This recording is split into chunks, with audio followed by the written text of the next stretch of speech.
Next week, the state of Idaho launches a new offensive in the battle against a growing gray wolf population. On November 15th, Idaho begins allowing the public to trap wolves in an effort to bring their numbers under control. Tonight, in a special report, KXLY4's Jeff Humphrey takes a look at why the once endangered wolves are now coming under fire. And Jeff, a lot of people say that legalized trapping seems like a dramatic step.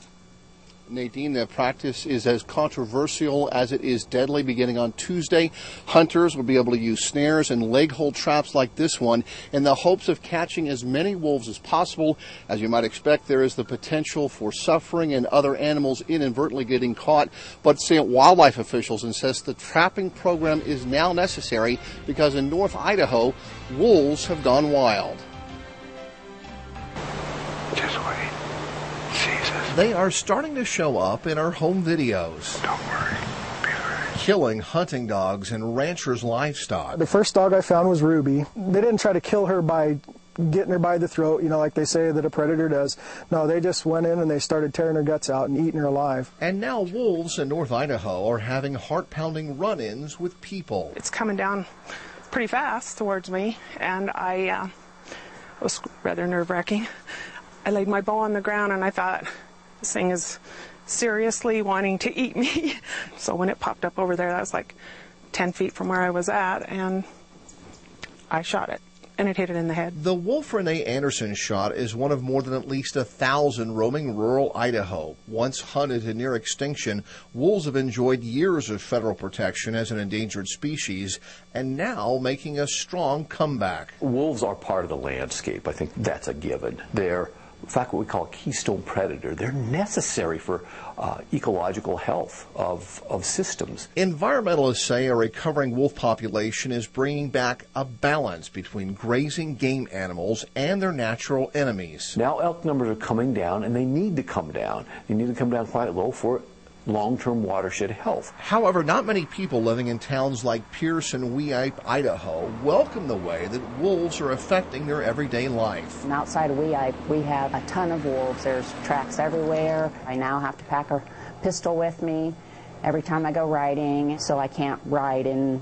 pleasure anymore, because I always have to wonder what's behind that bush, what's going to happen if a wolf jumps out at my horse. Terry Summerfield's family got their first look at a wolf pack just 2 miles from their home.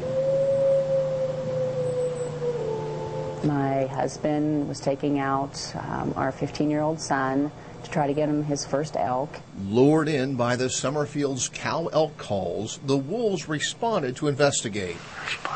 It wasn't just one wolf, it was a whole pack of them came in, and one started coming right towards them. Check behind us. When the Summerfields realized the pack was trying to flank them, they scared the wolves away, but environmentalists say the hunting party should have expected that encounter. No, you shouldn't be surprised if you make a cow elk noise. I've had friends that have done the same thing, and rather than having a wolf show up, had a cougar show up. However, wolves are now setting their sights on more than just hunters. We woke up to some loud noises coming from all directions around our wall tent. Mark Walton was camping with his family on the North Fork of the Clearwater River.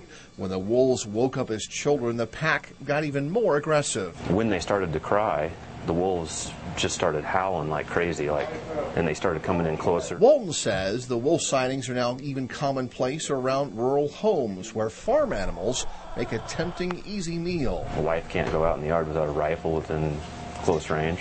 Luckily, she's a very good shot.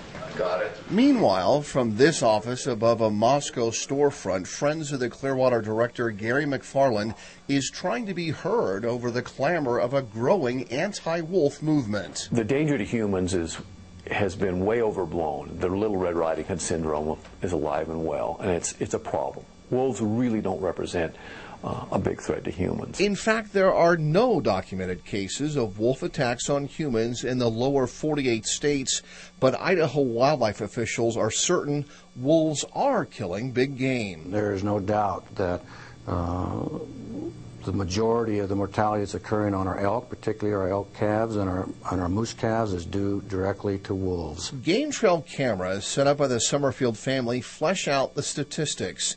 These are infrared shots of a cow moose and her moose calf. Which was so exciting to see, oh, we still have some moose, oh, we still have a calf.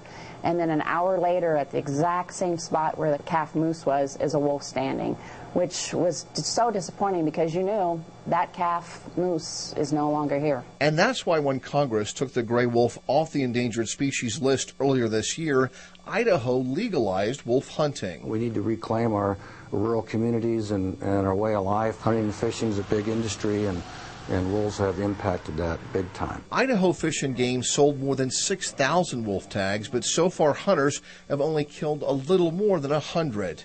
Thick forests make it tough to spot wolves, and so now trappers will take their shot at reducing wolf numbers. Hunters were not very successful, and so we needed to add something on top of that to try to reduce some of these wolf populations, and trapping is a viable means of trying to add to that. Hunters who complete a fish and game class can set both leg hold traps as well as snares. We've picked up 4 wolves out of this pack so far. This is the 5th one. But this video, taken in northern Canada where trapping is legal, shows the practice is less than humane and can cause collateral damage to other animals. And it's sad to see, but the Idaho Fish and Game Agency is no longer a wildlife management agency, but they're game farmers.